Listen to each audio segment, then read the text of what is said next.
Greetings and welcome to Office Hours. If you are watching us on YouTube, you can learn more about what we do here by heading over to officehours.global.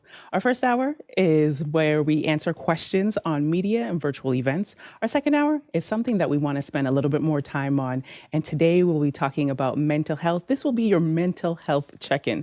So if you have any questions for our guests, go ahead and submit that in Mukana. And if you don't know what Mukana is, this is why we're asking for you to head over to officehours.global so that you can sign up and be a part of the community. Let's head into those questions, Bill. Thank you, Liberty. The first one comes from Jens Olson in Sandpoint, Idaho this morning. And the question is, my setup has 3 4K monitors coming out of my Mac Mini M1. What's the best way to take one and send it to an ATEM Extreme while maintaining the 4K resolution for the screen? Peter?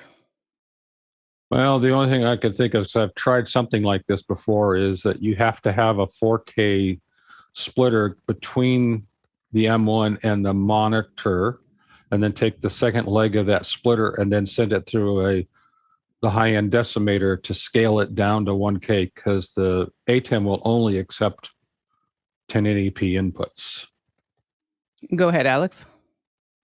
Yeah, you could also use something like the 4K version of the decimator. So that'll do a handshake at 4K on the way in, and then convert it to 1080p. So some kind of frame converter. Also, Ternexes would work. I mean, that's a little bit overkill probably for what you're doing, but a decimator or some kind of scaler will pass it. Now that's if you're and the question will be whether you're trying to maintain it for the main screen or whether there's a second screen. And then you have to go back to what Peter's doing, which is that you'd split it to provide it to a 4K screen. So if you have an internal screen and that you're mirroring, then you could do what I just said. If you have an external that you have to do it, then you have to split it and then scale it.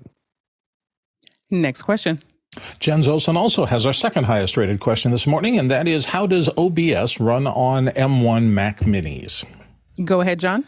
I would say meh, because it runs in emulation and it's not slated to support Apple Silicon until version 28, which is in progress of being released later this year. So I wouldn't run it. Yeah, Mickey in the comment says, like OBS on a Mac. So there we go. Next question. Next one comes to us from David Brady in New York City, and he says, UVC to HDMI adapters.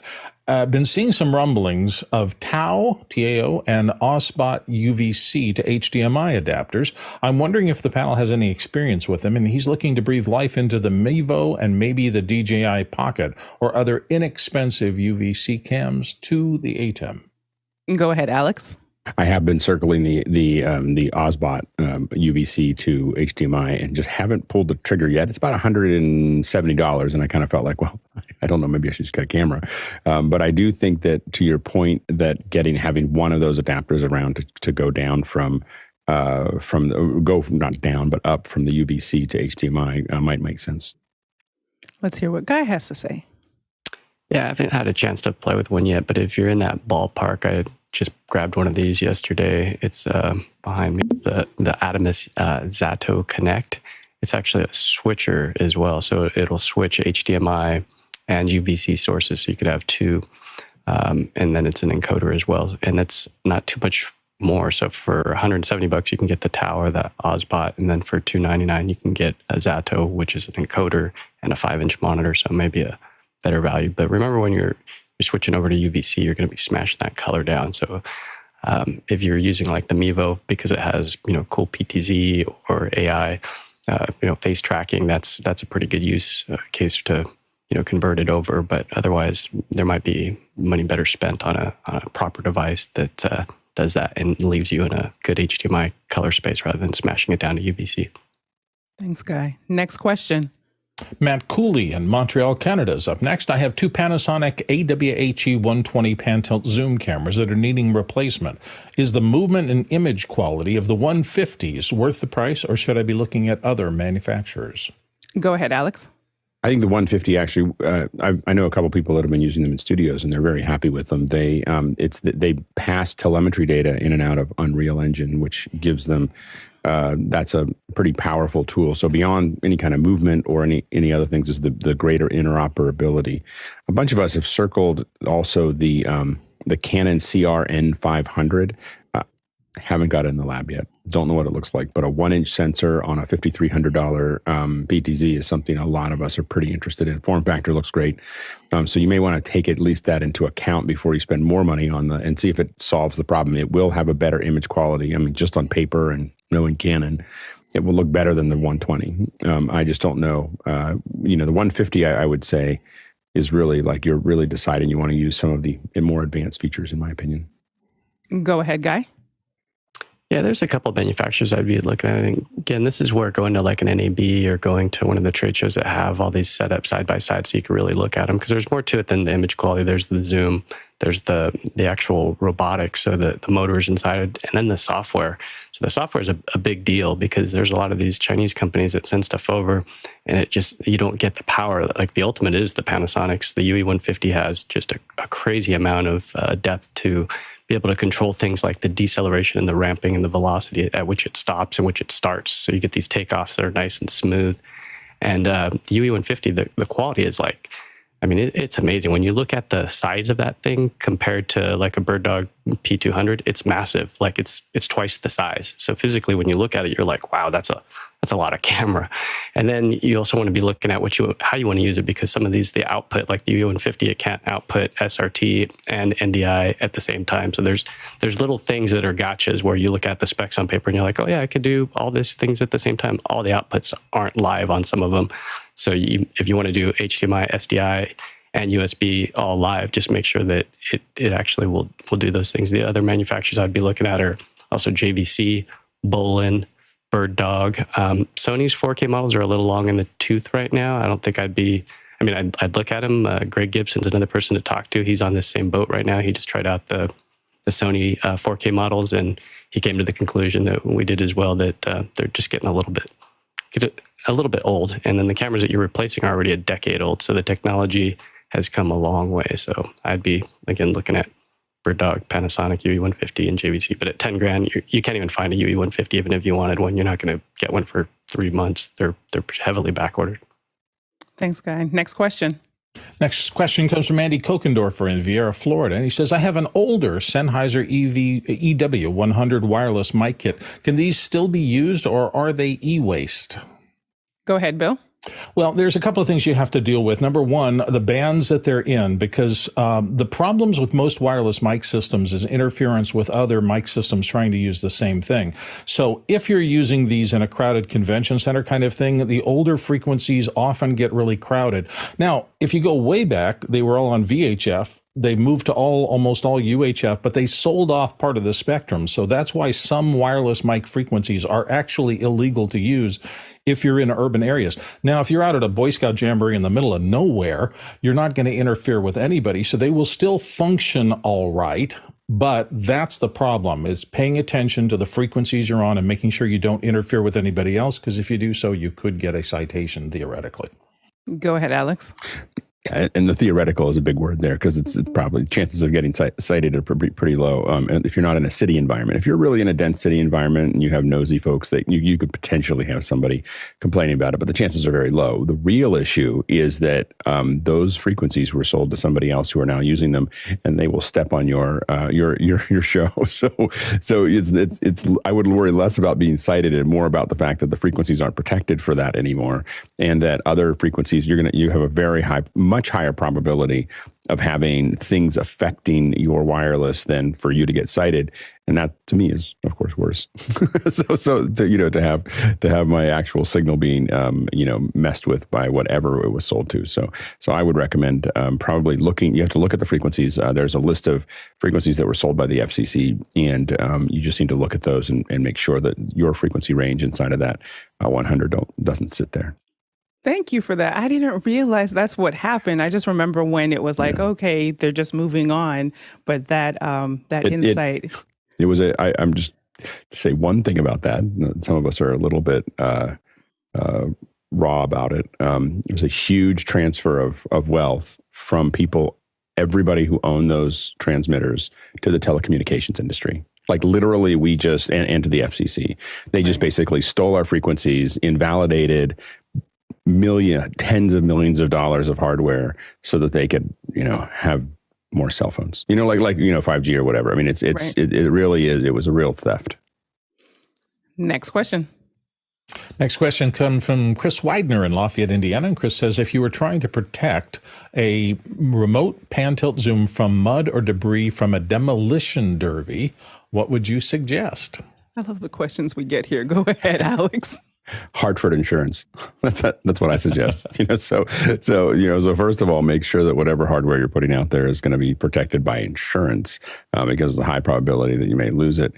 Secondly, you just want to think about what kind of PTZ. I mean, the hardest part with PTZs is that they need a box around them. You can't just put something right in front of them. They have to be enclosed. That box around it needs to be like a black velvet or something, or there's some spray paints. Vanta Black is a little expensive, but there's ones that get close to it that are 90% of Vanta Black that aren't very expensive. You can spray that interior with it to make sure that it's not reflecting anything back out. Then you'll have the glass. The glass tends to want to be tilted down just a little bit, so that you tend not to get as much sunlight. And then you want a visor around it so that it's able to do it. Now that could restrict a little bit of your the movement of your PTZ and where it can go. So you have to kind of think through that. If you want more than that, the straight on shot, if you really want to move that PTZ around, you're going to have trouble, to be able to protect it and not get a lot of glare and so on and so forth on the glass. Go ahead, Peter. I was going to suggest something simpler. Put it far, far away with a long zoom. There you go. It's hard. In those environments, it's really hard because then it's just really hard to track things. The wide angle right on the track allows you to, and we've done it for races, not necessarily demolition derbies. And you really want to feel like you're right on the track. And usually I think that we budget losing a third of the cameras. Like we put cameras up and we just assume that a third of them will not survive the show. These are, so that's kind of the thing that you want to kind of look at. That's a smart thing to do. Mickey McAchore in the comments says, many broadcast PTZ manufacturers sell acrylic waterproof domes for their cameras. So there's also that option as well. Next question. Next one comes from Liberty White herself, and she asks, I want to record the live feed from an ATEM Mini Pro. The USB port is occupied by an external drive. What's another way to get the feed and use the external drive? Go ahead, Mitchell. This may not be the answer you're looking for, Liberty, but get an Extreme, because then you'll have two USB ports on it. That's a really good point. So it was like a in-case scenario. We're, again, doing this vlog series for a client. And the solve we had yesterday was we used a Blackmagic. Oh, I forgot the recorder that we used. But we took an HDMI, the USB into the ATEM, and then the recorder had another USB. So we were able to use that there, but I was just curious if there was another way to do that if your USB is ever occupied. So in case scenario, but thank you for that, because that does make sense as well. Go ahead, Peter. I have my output looping through HyperDeck Mini for that purpose, so that the HDMI out on the ATEM looping through a HyperDeck Mini Studio and just hit record one on one. It's always running here to my left. Okay, thank you, Alex. Yeah, the other thing is I believe the Pro will stream, so you could connect it to a bridge. So the Blackmagic bridge, so you could it's not as high quality, but you could theoretically stream to a bridge that's right there on the network, and that is then going to have an output that you can use for the switcher. I mean, an output that you can use for record. Okay, wonderful, Bill. Well, if you're coming to the ATEM Mini HDMI, there are also HDMI active splitters. I use one from TripLight here to split my HDMI signal coming out of my system to go to both an overhead monitor and to my teleprompter monitor, and it works just fine. So active ones are better than passive. It has a little wall wart that plugs in and takes one HDMI in and turns it into two mirrored HDMIs going out. Copy that. And just going to the comments where David Brady said, Blackmagic Video Assist. So sorry, that's what I was trying to say. Like we had the Video Assist, but we're also using that for monitoring. But then, yes, we were able to use that port to go into the other computer to record. So thank you all. Next question.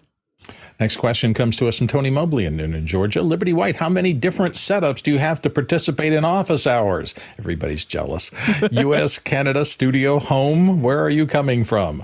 I am coming from Atlanta in our studio. We've got a studio indicator. And so, yes, this is the studio setup. I've probably got 4 setups that just at any time, depending on where I am. And thanks to office hours as well, as I shared earlier before the show, that I actually did not have that light on back there. And TJ, part of our production crew, TJ was like, Liberty, it's, you're a little dark today just with my hair and then the background, and something to just pull me off the background. And so again, I'm in the studio, so thankfully I pulled the light, threw a gel on top of it, and that's where you get this the beautiful background, because also the lens that I'm using gives this nice bokeh. So you come to office hours, you're always going to level up. So thank you for that, Tony. Next question.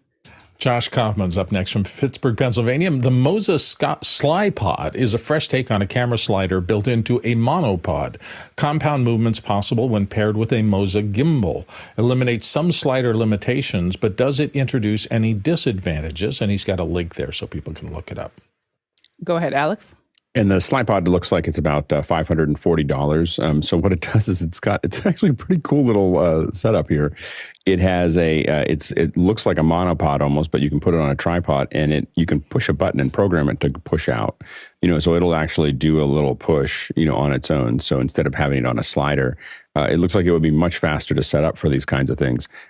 Obviously, I think that the weight that it can handle is probably a bit lower. I mean, it has an SLR sitting on top of one of their stabilization rigs. It may work. When I look at it, it just feels like it wouldn't. like I look at it and I just go, I don't understand how that would remain stable. As it goes forward. But I will. The footage that they're showing looks pretty impressive. But I keep on looking at it going, I don't understand. So I don't understand how that would work. So, but overall, I mean, without using it, the footage looks really cool. It's a cool idea. And I think with smaller cameras, it could be some way to get some pretty artsy shots relatively quickly. Next question.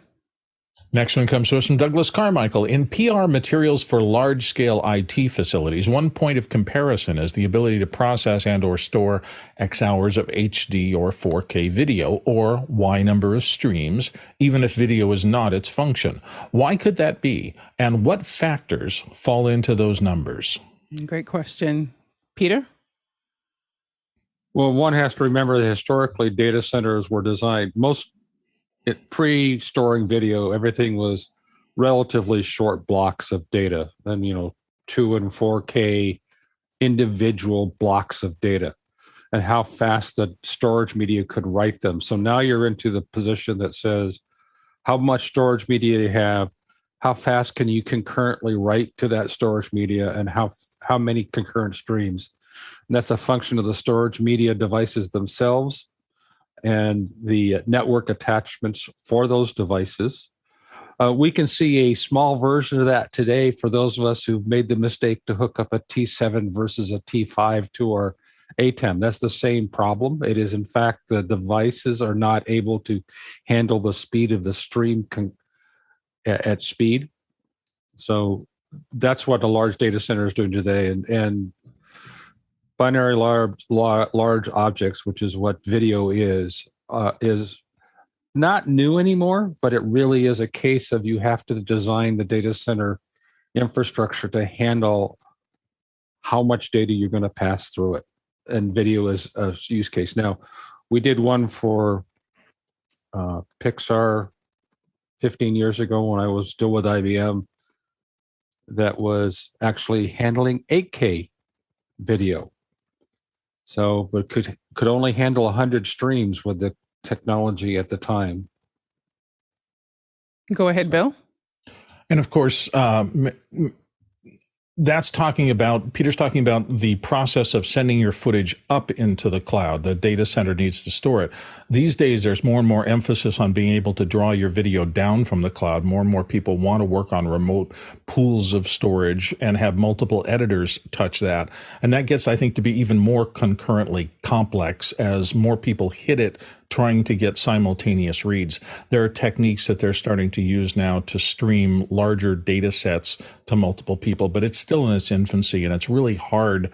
From all the editors I talk to who would love to just be able to flush footage up to a cloud and then work on it in real time from the cloud, most of them are not doing that in ways that are satisfactory to them yet. And Mitchell. Yeah, it's interesting. This question comes up at a fun time for us. Here in Delaware, we're also known as the state for great credit card processors, and we've attracted a lot of business. I have this little project, and I'm writing a white paper for it, where we want to make it a safe haven for data, any kind of data. And the interesting part about it is that most of the movie companies and big companies are already represented. We already have a legal infrastructure here. And I said, what a great place to put data and just store it here and give it a safe haven and provide some incentives. So it would be an interesting thing to see a extremely large data center with these kind of specifications here in the state and provide some protections for them so that we become a repository for all that.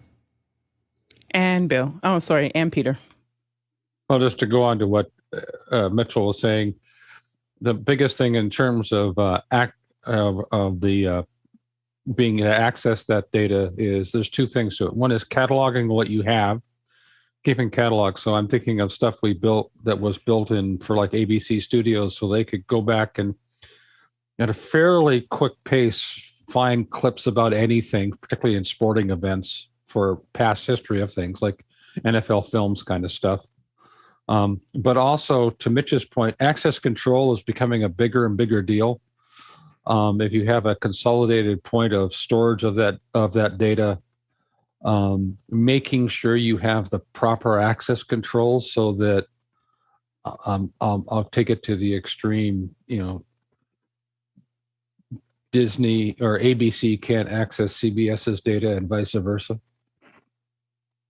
Next question. Next one comes to us from Mitchell Hill in Wilmington, Delaware here on the panel. I'd love a pan-tilt zoom and wireless combo to provide a live outdoor feed to my Zoom studio.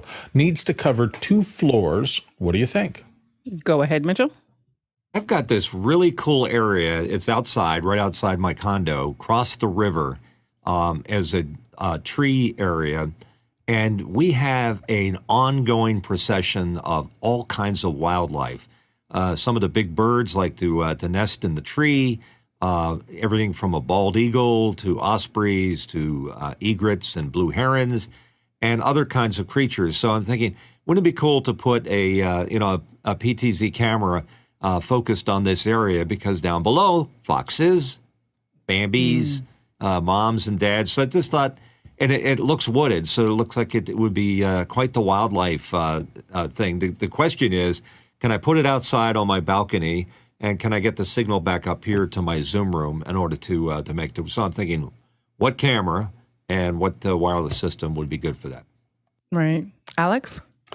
Yeah, I think that one thing that I would think about is if I'm going to leave it up there for a long period of time, I'd probably try to figure out a way to wire it rather than wireless. I mean, if you're going to take it up and put it up there and it's really inconvenient, but I'd be tempted to, if I'm going to use it regularly, find a wiring solution that gets me into my studio and then has some kind of little junction box somewhere that's covered and that I can plug it into up there. Now, the issue is that wireless is great when you need it, and when you really need movement. But when you're going to set something down and put it there, my recommendation is always to go back to wired. It just reduces the number of things that you're dealing with. I do think that probably a Teradek bolt would probably get you from one place to the other. It's a little expensive, but it would probably go through most houses, and cover pretty well. From my experience, we pushed the bolts, the 3000s, pretty far and through walls and concrete and other things, and so. But I don't think I would use it regularly. It's one extra thing that you have to deal with all the time when you could just deal with a wire. I think that might actually be a good example of a good one for like a bird dog or something like that. You just run an Ethernet cable up there and plug it in and get an NDI, either an NDI to SDI output or something else. But that might be a good one for them. Go ahead, Guy.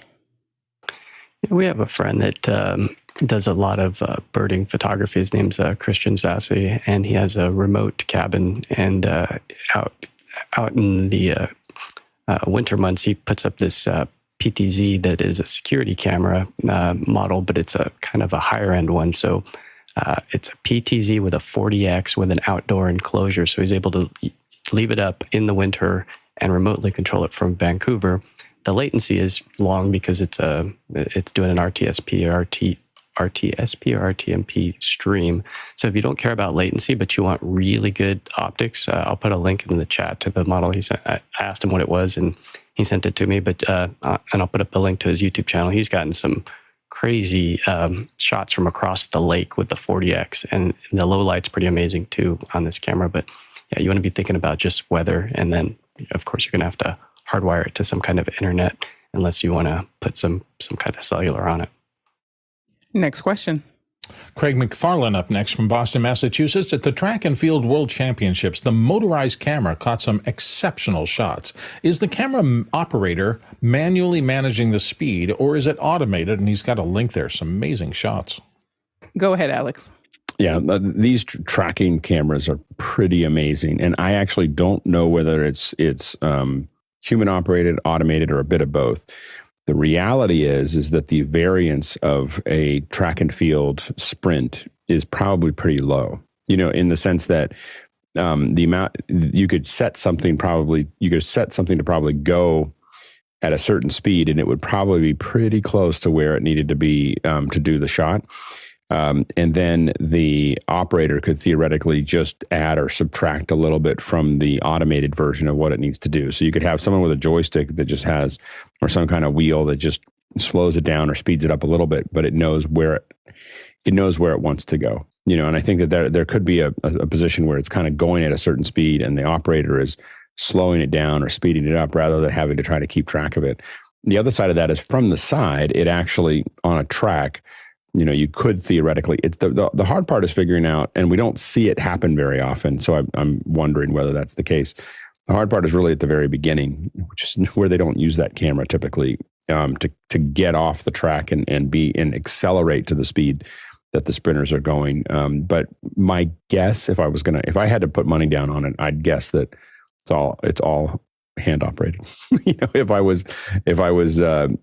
I think the more exotic version would be some kind of automated version of it that the hand operator attenuates, and looking at the footage in 5 years, it'll be automated. Like it'll, I mean, that's not something that it can, I mean, taking a foreground object and separating it just for tracking is definitely something that AI could do.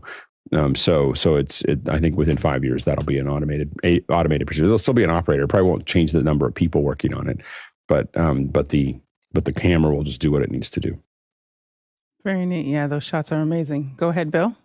I'm going to guess there was a human brain involved behind there. And the reason I see that is I'll never forget the first time I was watching the NFL, and there was a famous cameraman, and I don't know his name, and I should because he was brilliant, who managed to actually do a medium shot as the quarterback threw the ball. As the ball was in the air, he zoomed in on the ball in flight, followed the ball, tracked it, and then came out just as the receiver was about to catch it. I can't believe how difficult that is. I mean, you've got a small object against a crowd background, and he was locked on it like a laser and able to actually execute moves in the short period of time that ball was in flight.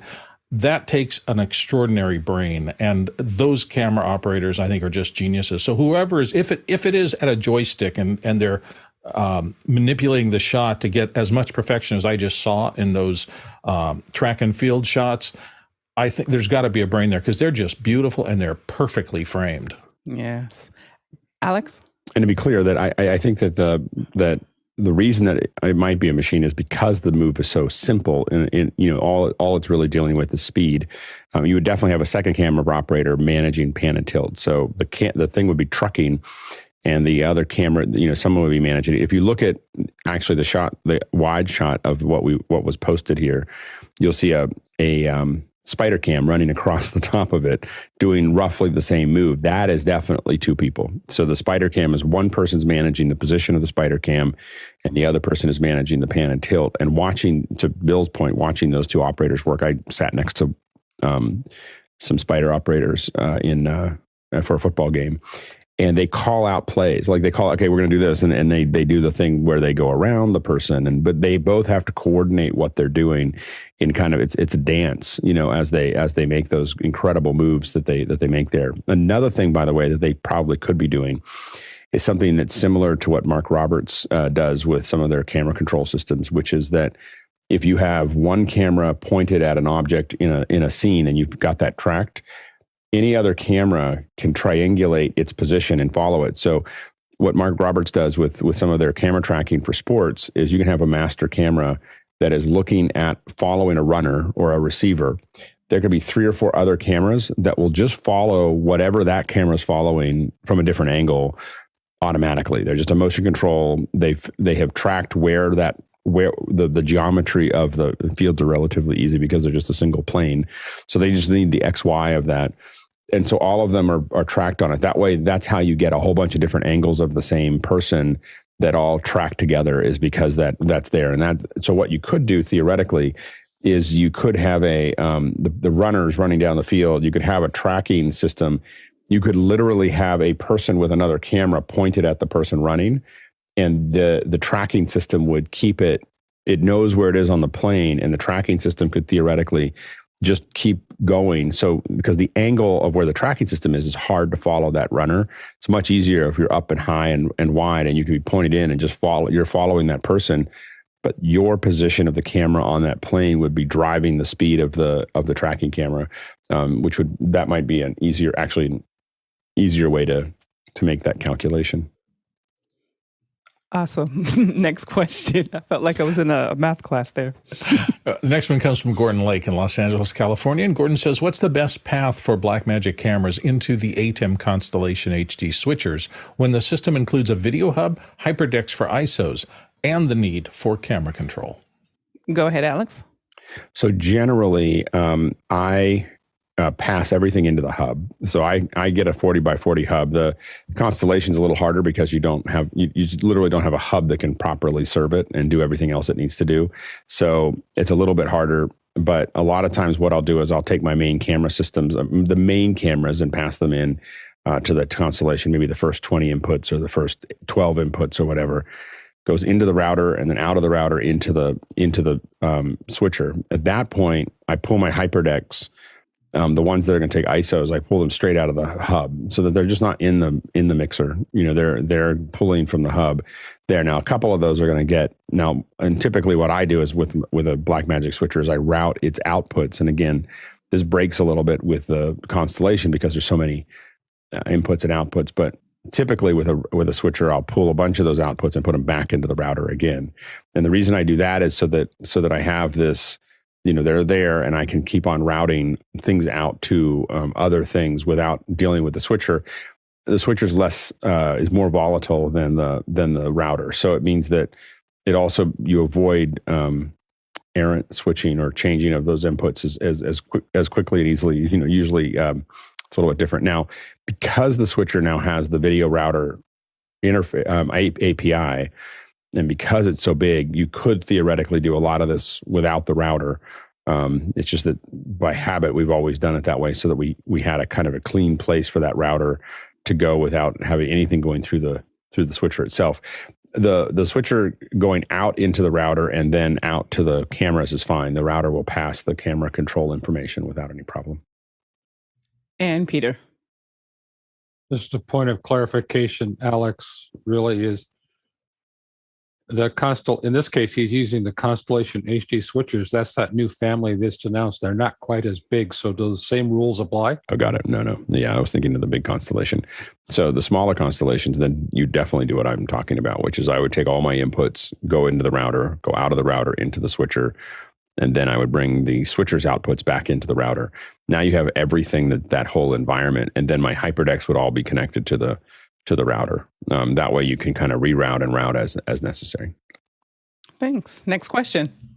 Josh Kaufman, Pittsburgh, Pennsylvania, up with what are the best uses for the network port on an ATEM Mini? Go ahead, Peter. Well, the obvious ones is command and control. So I mean, my ATEM at home is hooked up to my network for command and control, and it's on a fixed IP address so that I don't lose track of it at times, so that my various command and control functions can work. But I will say that once a month, I take my ATEM Mini Pro to a meeting where the owner of the meeting has insisted on doing a hybrid meeting. And I use the network port to a streaming bridge to put what's being seen by the ATEM onto giant screens in the front of the room. And that's the only other use I found for that network port is for the streaming bridge. Thanks. Go ahead, Guy. Yeah, getting it on the network and then being able to have multiple instances of the software control running. So if you are doing things like switching on one, but then you need to have audio control or graphics control, you can have 4 easily, maybe 5 devices, but that's about where it taps out. So you can't have multiple tabs open. And that way, Peter's raising his hand. It's 4? Did you just hold up a 4? Or was that 5? 5, yeah. 5 for sure. 4 for sure. 5 is what it says it can do, but don't push that 5th one and expect it to work perfectly. And just pulling in from the comments, David Brady says he uses it for streaming, network control, up to 4 people can connect, and file transfer. Next question. Next one comes to us from Craig McFarland in Boston, Massachusetts. What trade publications do you get and why? Mitchell. I'm a little old-fashioned. I still like the feel of paper in my hands. Here's a sampling of some of the ones I get. And I go all over the place, even though I may not be doing anything specific in them. But I feel that if I have a good rounding, and then, of course, the catalogs from the companies and also from Radio World, I just feel that, I just fascinated with all the stuff, all the gadgets, all the software, all the applications. It just makes you a well-rounded person to keep up on it all. And I use digital ones, so Social Media Examiner for all things social digital marketing, and then also Ad Age from the corporate advertising world, who's in, who's out. So those are the 2 that I primarily frequent. Alex? I have some that come in. I will say that I don't read them as much as I used to. I have Streaming Media I get, as well as Mix Magazine, Sound and Vision. And I think those are the big 3 that show up. And again, I occasionally pick them up. I find that I just spend so much time on my phone or iPad or computer. So, looking at a lot of different websites as opposed to magazines.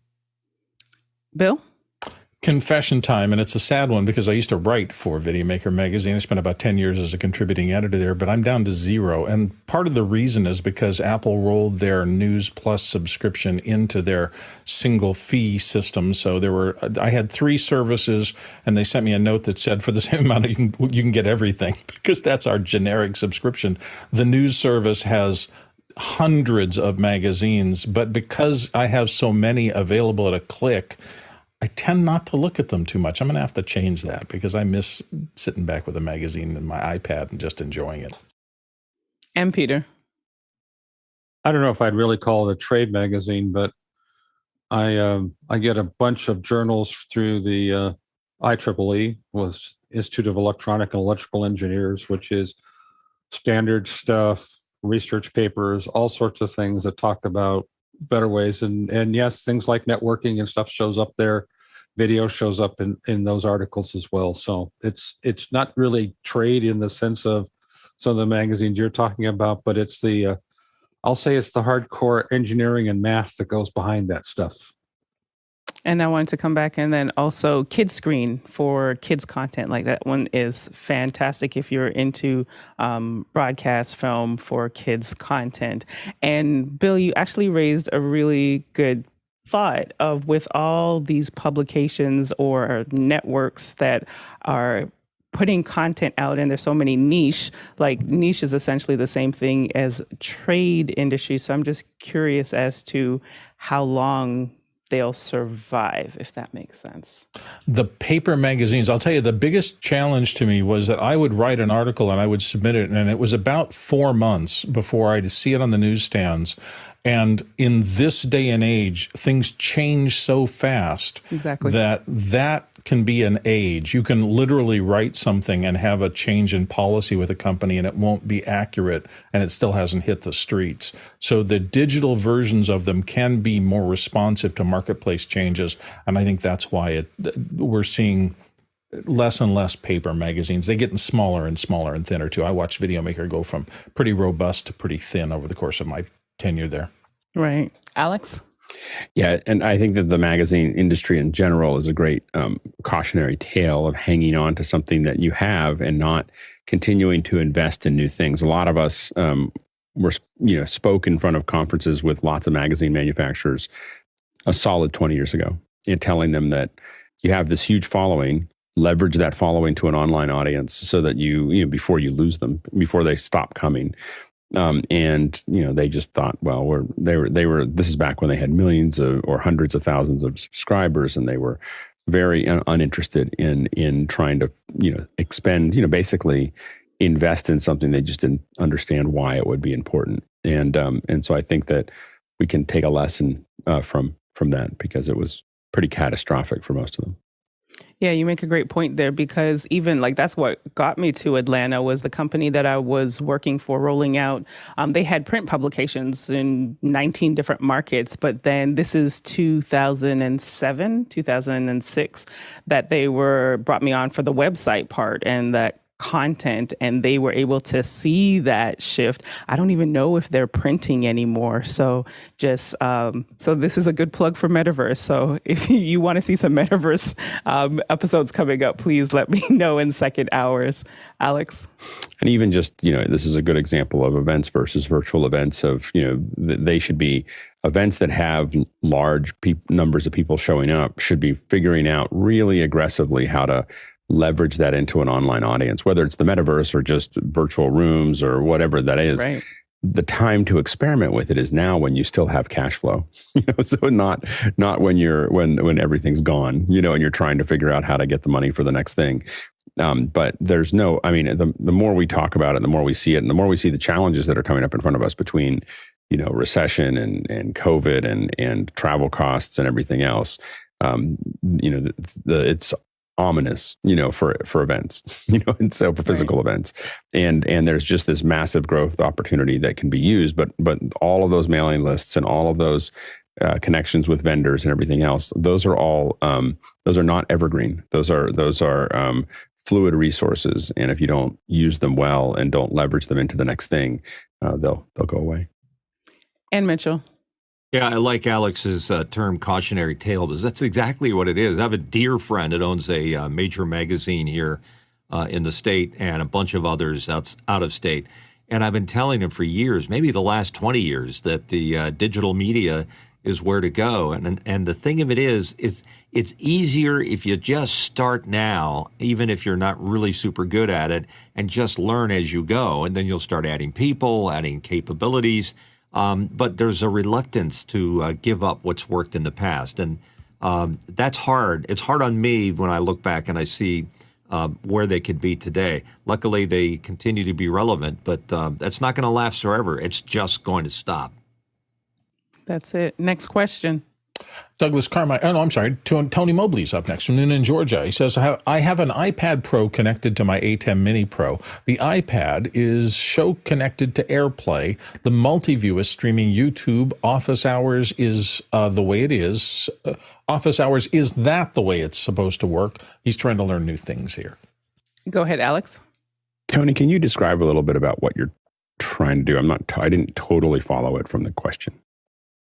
And I apologize for the wording of the question. I'm just going to show you guys what I'm looking at, and maybe that will be helpful. So I'm going to switch cameras. I'm going to go to my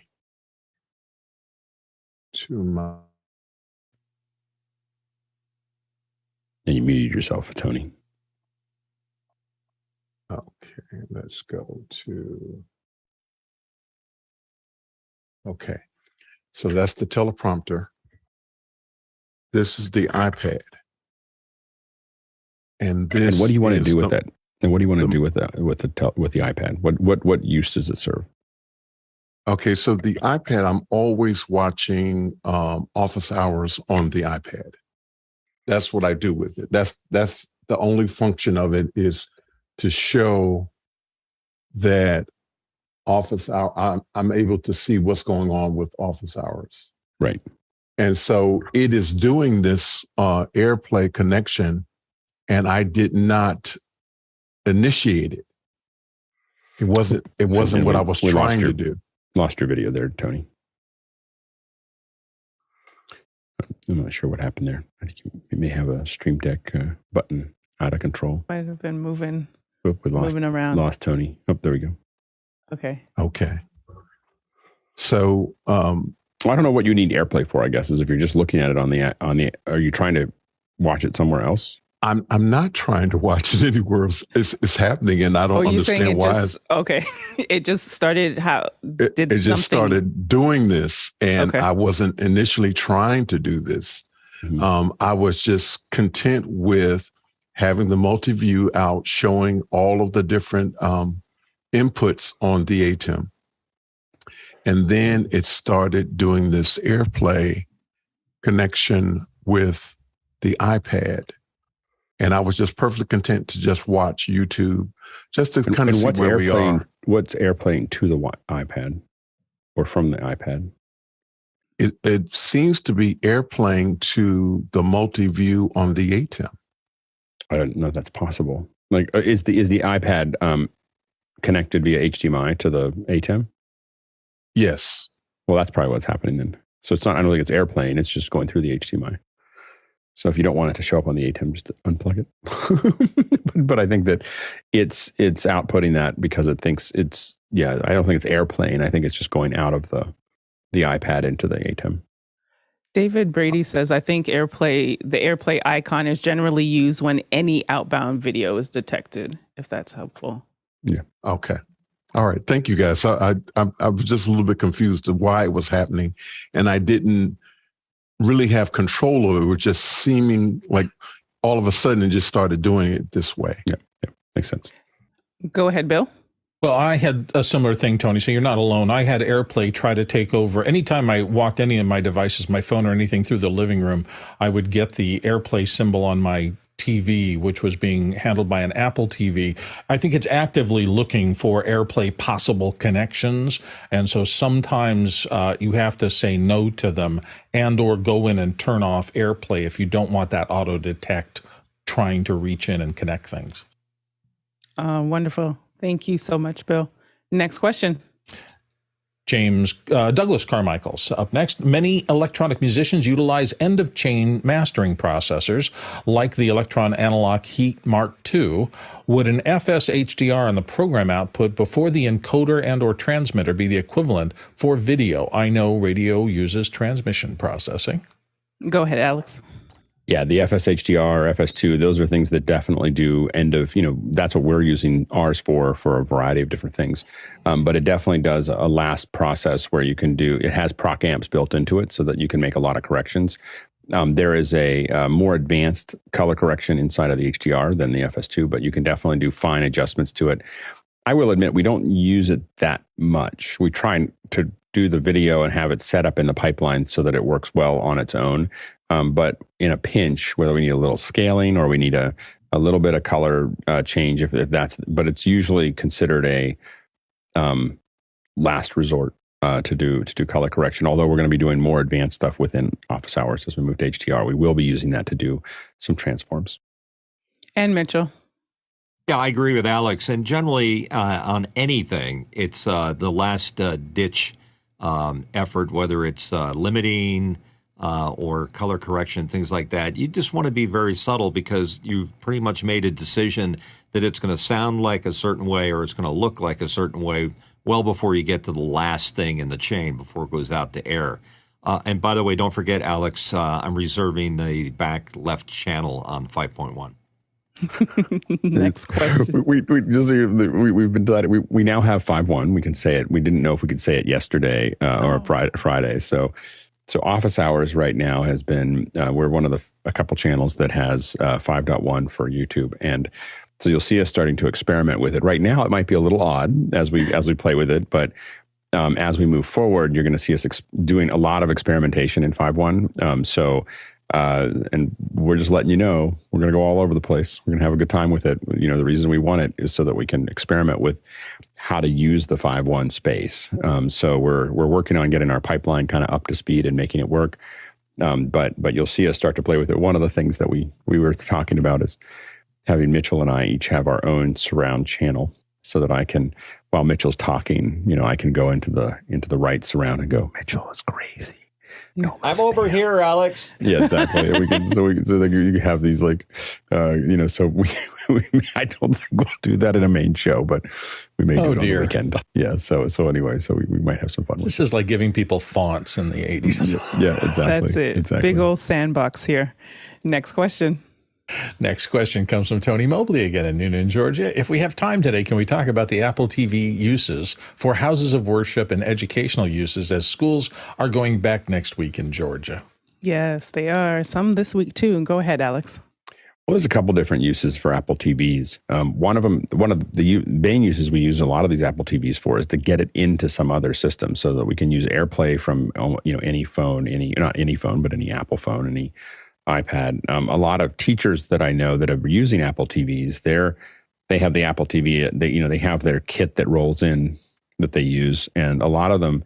So I don't know a lot of them, but a couple of them that I've talked to, literally either the school has provided the Apple TV, it's part of the kit, or they literally just plug it in, pull out whatever's there, and just plug it in and take over. It's probably not approved by the school administrator or the IT department or AV department, but they do it anyway. And then what they're able to do is walk around the classroom, and if they want to show something or draw something on the iPad, show slides. They're not stuck somewhere to do it. They can just simply walk around and do things. They can even take the camera and point it at something and have it show up on the screen. So they use it in that capacity as well.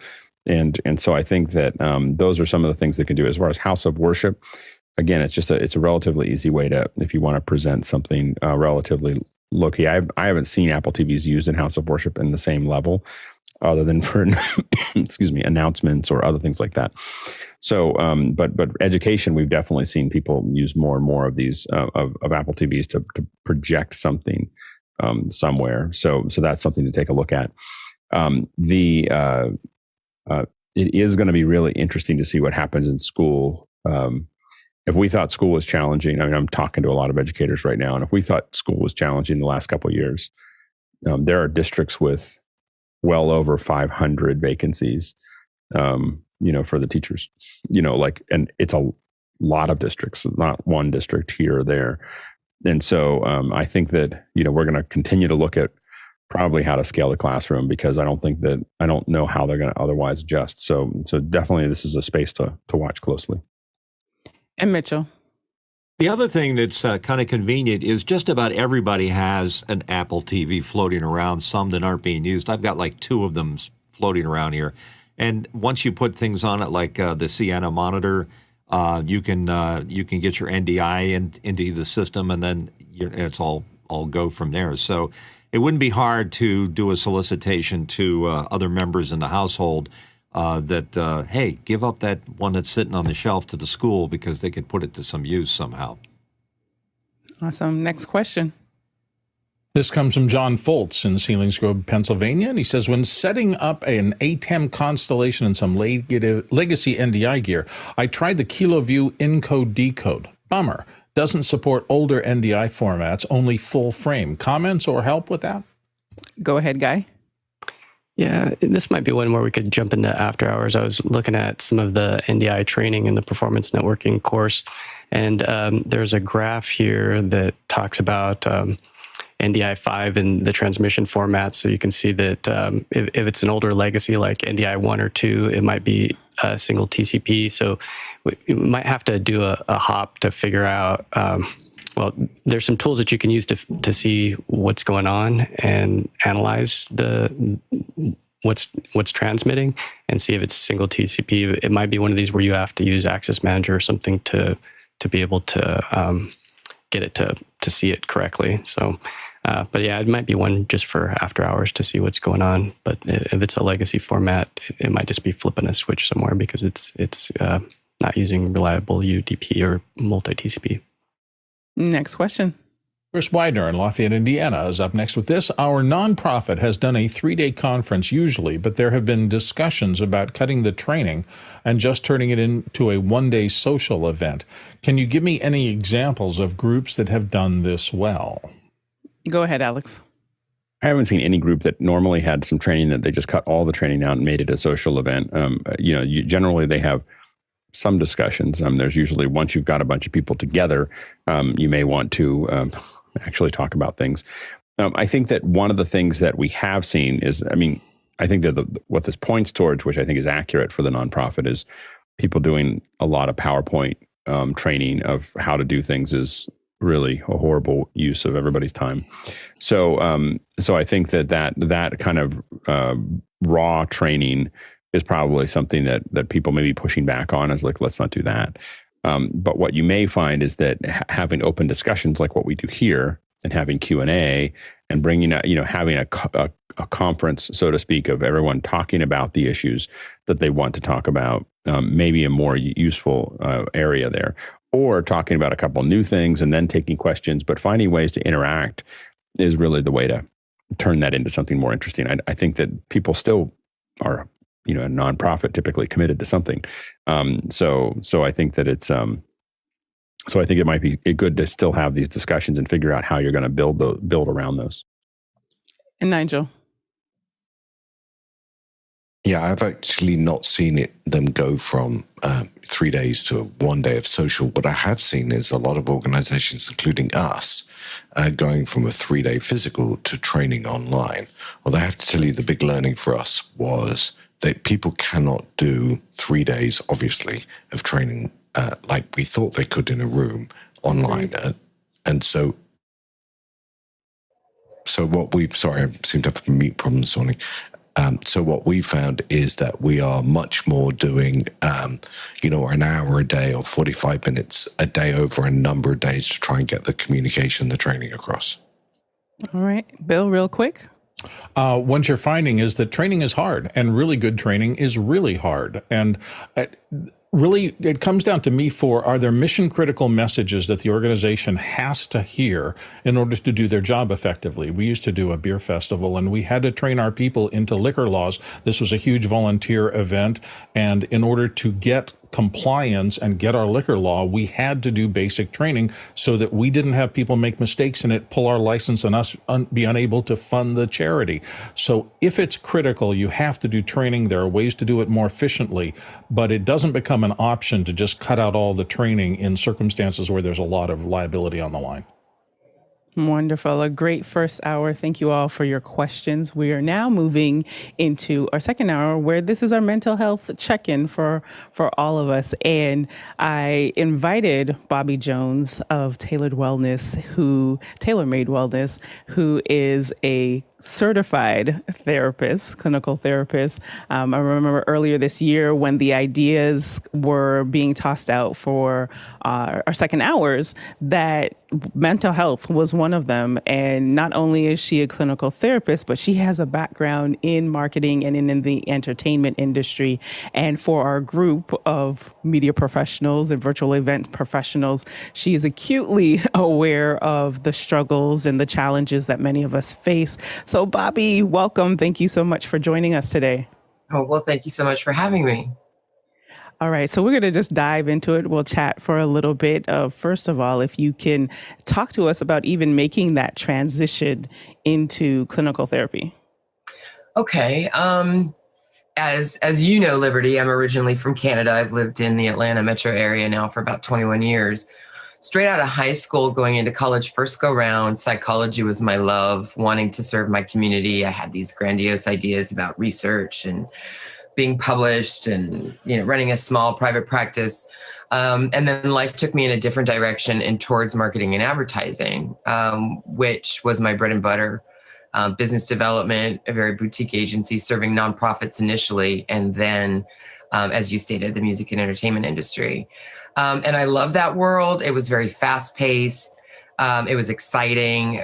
Projects were always new. But I had a burning desire at some point near midlife to go back to school and attain the credentials necessary in order to go back to my first love, which was therapy. And I enjoy it very much. It's very different, of course, than business development, marketing, and advertising, but very rewarding. And I certainly feel like my team and I make a difference, especially now. Speaking of now, 2 years for many in isolation. Office Hours was born out of that. Many events were getting canceled. The world was in disarray. And 2 years later, what are some of the coping mechanisms, let's say, that you have been able to just talk through with professionals who are trying to still manage? You mean from the therapist perspective? What are we doing to take care of ourselves? Yes. I'm very glad, praise to Wake Forest, where I took my master's degree in clinical mental health, for focusing a core amount of their curriculum long before we knew the pandemic was coming, on what's called compassion fatigue, which is, a healer, medical professional, mental health professional's ability to burn out. And to have trouble at that stage being able to detach from sometimes the traumatic things they're hearing. So that was a part of our curriculum. I hope it's a part of most.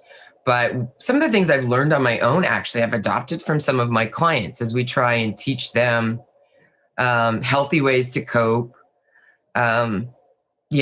taking time to rest, trying not to guilt yourself into this notion of we must always be productive. The term, at least an American term used often, is kind of sleep is for suckers, or I'll sleep when I'm dead. That's really not a healthy mindset to adopt, especially not when all of our minds from a global perspective have been in a state of some sort of stress for the better part of 3 years.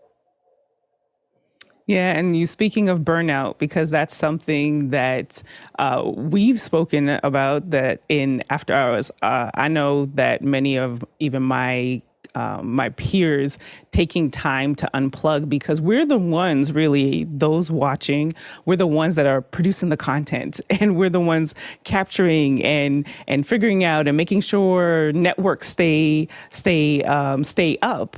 So what are some of the ways that we can unplug even in a demanding space? Well, I think a lot of that rests on boundaries, which serves us in most areas of our life, but having some professional boundaries, having some personal boundaries, having some specific to device usage or tech engagement. And I know that makes our world go round, and that's how we're all here together today to be able to discuss this information. But you have to give yourself rest from that constant stimulation. One of the ways I practice is I don't watch moving news. I don't watch film news. I read my news. It's too overwhelming, especially with some of the headlines that we've seen in recent years. And I have to keep my headspace clinically clear so that I can be of best service to the people, that I treat. But, putting your device down at a certain time. Professional boundary might be, if at all possible, limiting how many times, or giving yourself a drop dead deadline of when you're going to stop checking email, or when you're going to stop reviewing content or doing R&D on social media. So it's really small changes in behavior that can facilitate that rest that's much needed. That's a great point. And then even with you personally having done switch careers, we had an episode a little while back where there are folks in our community who are, they've worked in corporate, but then now they're thinking about the freelancer route, and or freelancer then going into the corporate world. When it comes to just even the exhaustion that people are feeling and trying to make switches in life switches, what are some of the ways that can help to go through that? Because it's like when they say when you're getting a divorce or when you're moving, those are some of the most stressful experiences. How can people, it's something you have to do, but then how do you also maintain self-care? Well, I think, part of that again circles back to boundary setting, but maybe from a different perspective, in that having some sort of self-awareness around what we can handle in any given day is really important. So taking some time to reflect. Meditation is not for everybody, but it's a powerful tool for many. But oftentimes, especially in the situations that you mentioned, we end up, even if you don't suffer from, let's say, generalized anxiety or anything diagnosable, we can have a rolling to-do list of everything that's associated with that transition or change going in our heads, right? That can disrupt sleep. It can disrupt appetite, whether that makes you indulge more or skip meals. And so being cognizant of how our body responds to those types of thoughts is really important. And in some cases, we can put up preventative roadblocks. It may require some discipline, but the biggest takeaway in transitional, lifespan periods is, be forgiving of yourself. Exercise some patience. You cannot operate, let's say your baseline or optimum rather is at a 10, right? 1 to 10. You typically are very productive. You're typically able to march through your to-do list, communicate, and get everything knocked out. Well, if you're in the process of moving, or if you're in the process of a divorce, or if you are changing jobs, all of those things are going to bring your baseline down. So you can no longer operate at a 10 because you have all these ancillary things going on in your life that are depleting you. So the forgiveness comes in by saying, okay, just like if you were ill, you can't be the same version of yourself when you're ill or when you're depleted as you can when you're well rested and not as stressed.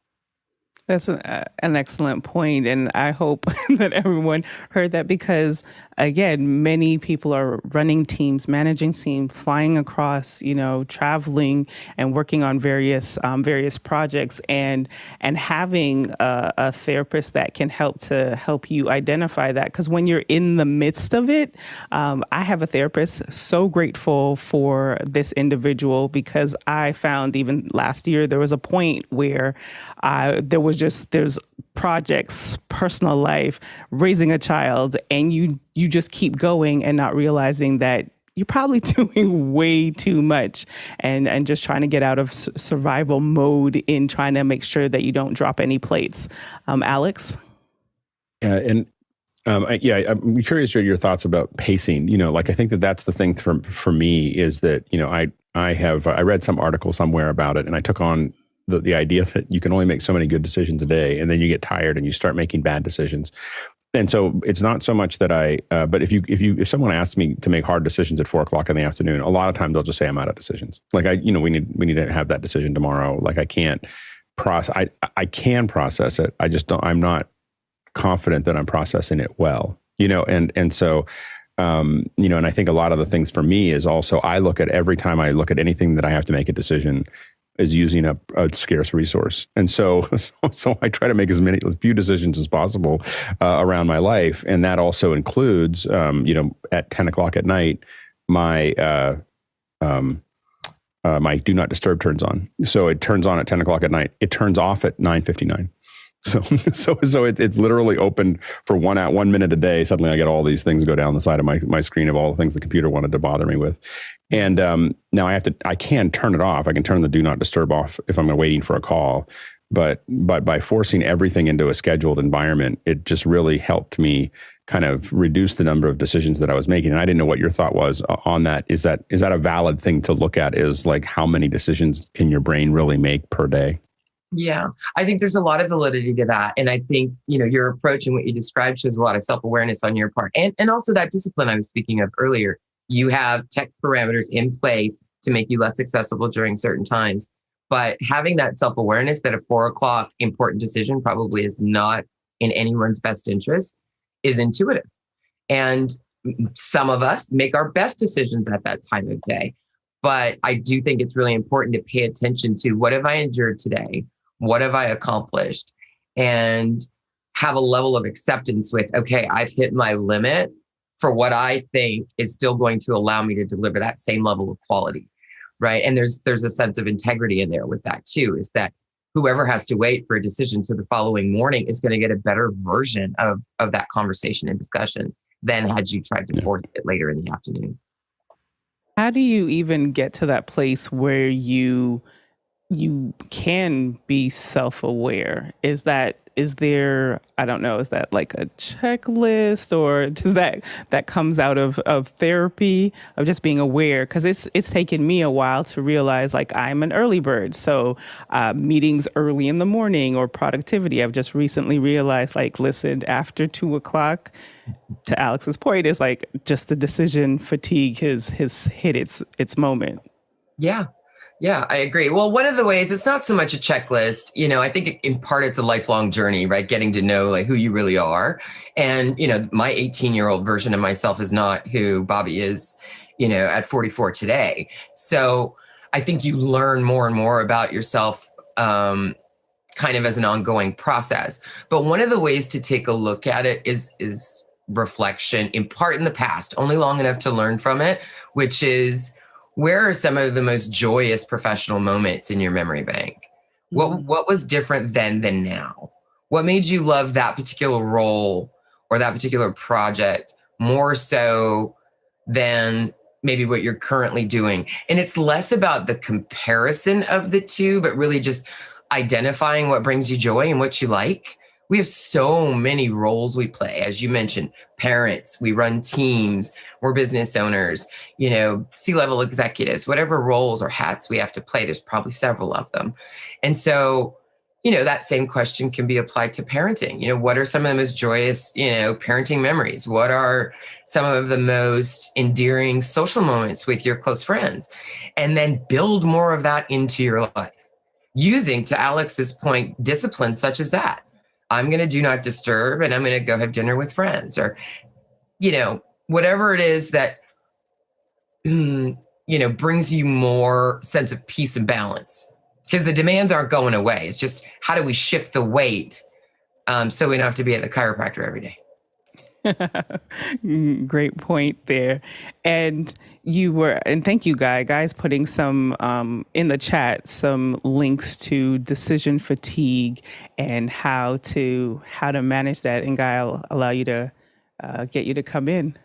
Yeah, it just reminded me of a book or an article that I had read where judges in the morning, this is a study that they documented, where the judge would give favorable results in the morning, and as the day wore on, they were just out of decisions, as Alex said, and nobody got parole. It was just very black and white. Just they'd rather make a decision the other way and just say no.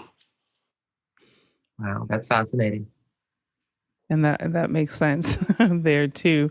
And then, so Bobbi, with the what are some of even, having a therapist on here live, and some people, there's hesitation around therapy. There's certain communities that there's a hesitation around therapy. How do you help people who clearly need therapy, but do have some reservations? Maybe there's some case studies or just even in your experience, how you were able to help someone get from that to finally getting into therapy. Yeah, I think rapport building is a skill that a clinician has to come to the table with, and also an understanding that not everybody that they may meet with for the first time to consult is going to be a good fit for them. It's easy to do an assessment of skills. Okay, these are the presenting problems, but you have to have an energy and a space of trust with the individual, because they're about to tell you some of the most difficult things that they've encountered in their life. So providing a non-judgmental safe space, but also some competence around, like you said, cultural and religious norms that present generation upon generation of barriers and distrust of the medical profession overall, but mental health certainly. Those that lean heavily on faith in various minority communities believe you should be able to pray it away. Certain demographics who have not had regular access to such resources as mental health, which can be expensive for some, are reluctant because they have no previous exposure. So when working with someone who has some reluctance, it's really trying to get to the root of why that's there, and softly debunk it, which, again, circling back to rapport, becomes in this room or in this, if it's a virtual session encounter, you drive the bus, you're in charge, you get to say as much or as little as you want. And as you feel more comfortable, and typically is the case, they start to reveal more and more. And then we get closer to what they're really coming from and what their underlying issues may be. And what are some good things to look for in a therapist? I think professionalism and ethics, looking at their record, most of the directories that contain all of our names and listings and credentials also have some feedback from others who have had encounters with us or recommendations from other professionals. I think that's sometimes the easiest way to get through the thousands and thousands of names that could come up in a zip code search for your area if you're looking for someone, is to talk to your doctor, whoever your general practitioner is, and ask them for recommendations of people that they trust. And then see how you feel. Most therapists worth their weight in salt will offer a free consultation, at least at a minimum by video, on whatever platform they use, in order for you to ask questions about process, about billing, about what to expect in therapy, about where you went to school and your approach. And that's where they get to see whether or not they like how you speak to them, if they feel comfortable with whatever type of energy that you're giving off. And then they either move forward or they get recommended to someone else who might be a better fit. So you want to look for credentials and specialty in whatever area you need help in. If you have anxiety, you may not want to go to someone who just treats narcissism. So try to match what you believe your problem is with someone who has that skill set. And then references. Thank you for saying that, of like what you believe, because that's what I was thinking, like, what do you look for? If you just know, for myself, it was, I just know that I better talk to someone because there's so much that I need to manage. And for me, it was, first I started with my circle, like, hey, anyone have any recommendations? Are you seeing anyone? And they were able to share some. And to your point of some, and a lot of therapists, they were, whatever their process was, it was just, it didn't fit till I was ultimately able to, find the person that I'm working with. So just, thank you for that feedback. And I think it's a great time for us to jump into the questions. Bill? Thanks, Liberty. The first one comes from Matt Cool in Montreal, Canada. And Matt says, what about supporting an employee who is living with someone with mental health issues? They obviously need extra time off. How can we support them without sacrificing our business? Oh, go ahead, Bobbi. That's a great question. And shout out to Montreal, graduate of Westmount High School. So one, I'm thankful, and it shows some cultural differences between the approach on mental health between the two countries. Not to bash either one, but very different approaches.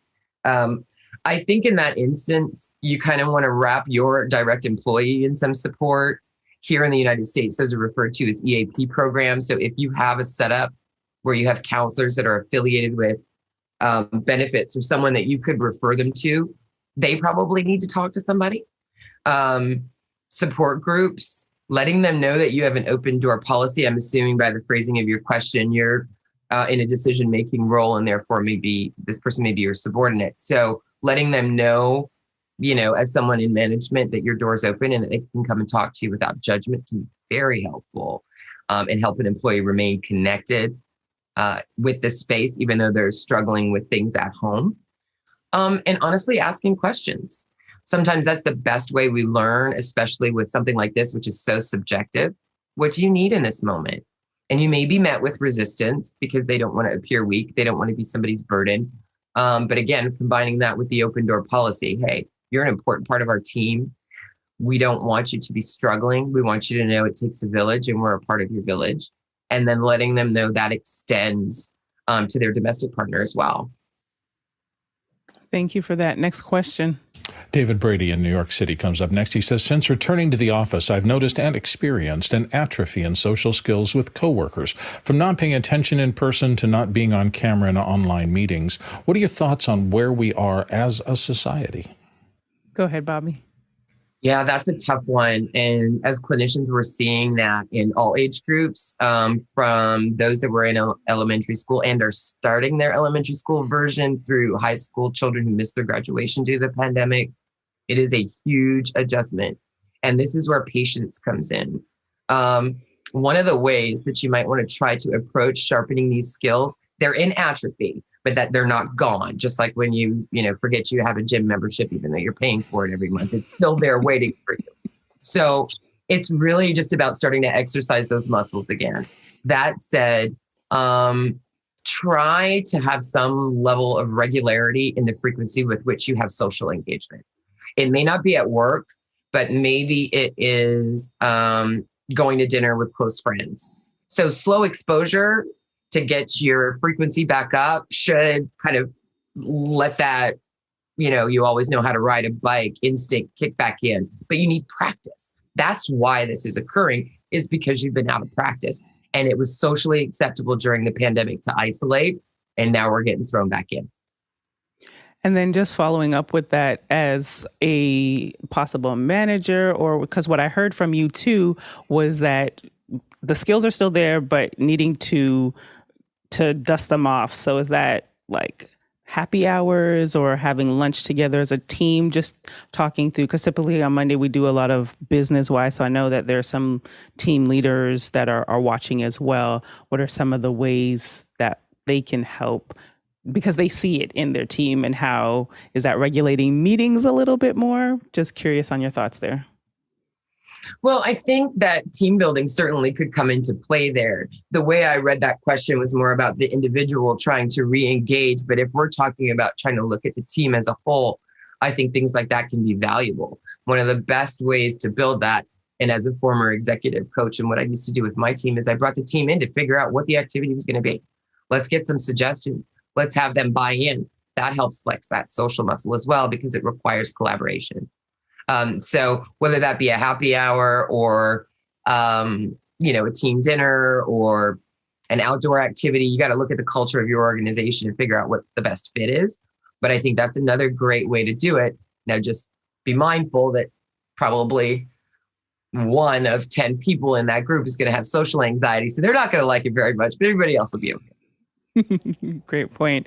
And just pulling in from the comments, John Snyder says, if you're a manager, give feedback on the behavior and how it affects the person's performance. If a peer, offer some gentle guidance. Thank you for that, John. Next question. Douglas Carmichael up next, and Douglas's question is, how can we support those with disabilities or other challenges, and often co-occurring mental health issues, who may be returning to the industry after battling said issues, for example, trauma from a past work experience? Yeah, Bobbi? Yeah, that's a loaded one. Gently is the quickest answer. Trying to show empathy. Making sure, again, feeling heard. And that's a big thing that's missing right now. We're seeing in the job market a lot of people hopping from one project or one team to the other because it's lucrative to be able to do so. What we're not seeing is much of our retention strategies that are catching up with that to keep the good teammates that you already have. One of the biggest ways you can meet that right now is to make your teammates or your subordinates feel valued. And that's what competition is doing, which is why we have so much jumping around from position to position within industry. But if there's a disability, a physical disability, I assume, paired concurrently with a mental health issue, that's a demanding space to be in for sure for the individual. They're carrying a lot of weight. And so looking at ways that you can individualize a plan for them. Is there flex time available where maybe they don't have to manage their physical disability to get into the offices frequently? Is there a way that the responsibilities they have can be distributed more evenly? But again, back to questions, asking folks what they need and what would best serve them is where the real, good stuff is going to reside. Thanks. Next question. John Snyder in Reno, Nevada. Up next, what are some rules of thumb or signs to know when to encourage others to reach out for professional help?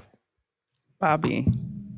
Yeah, that's a good one. And it's important to note that not everybody needs to be in crisis. In fact, you're in a better space if you go to therapy or seek out therapy at first signs of being overwhelmed or needing some support. Not everybody that comes to therapy is diagnosable with something. But that doesn't mean that they don't need some help. I think some signs are if you see individuals isolating. Two of the most diagnosed conditions, so to speak, are anxiety and depression. And sometimes they exist together in what's known as bipolar. There's a version 1 and 2, and that's cycling basically of anxiety and depression. Signs of anxiety or depression that is disturbing their quality of life would include major shifts in appetite, rapid weight loss or gain, increased irritability where you're noticing a difference, and consistency. Any one of the symptoms that I'm mentioning should be in existence for a certain period of time. Otherwise, it could be situational. Could be a bad day at work, could be a fight with a spouse, and that's what you're seeing. So to make sure that you're not jumping too quickly to a state of concern, seeing disruptive behaviors over the course of time is where the indicator is that it might be a good idea for them to speak to somebody. Are we talking weeks, months? Like, I know there's probably no like hard set, but is there something roughly? Because you said consistency of seeing the pattern over a period of time. So let's say, for instance, in the coffee room, you're being told, Susie hasn't been sleeping well in a week or so. That's cause for concern.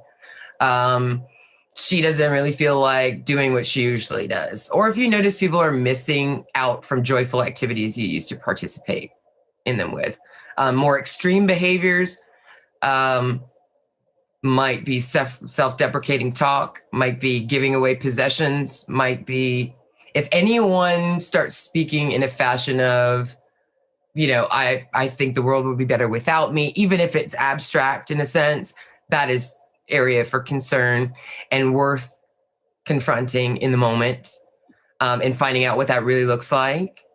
When we get to this stage where someone starts mentioning a plan, and I know I'm going a little bit to the extreme, but you want to be aware of these signs, then, calling a medical professional in that moment is important. The pandemic's done a lot to a lot of us, and some people are not realizing how close they are, that they're actually kissing that wall and rock bottom, and then all of a sudden face plants.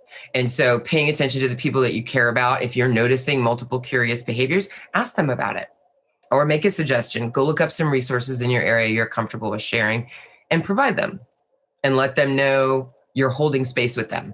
It's not judgment. You're not trying to push them. You just want them to know that you're there, and here are some things that might be of use to you when you're ready. Thank you. Next question. Douglas Carmichael has this question, and it's about our industries. How can we as an industry make mental health a core factor in our working practices and customs and not just a bolt-on benefit? Go ahead, Bobbi. Yeah, that's a systemic change that is underway. Recent legislation was just passed mandating that health insurance carriers include more robust mental health packages within their offerings. I think that's a huge win and a step in the right direction. But I agree, most organizations, especially large corporations, do have it as an add-on.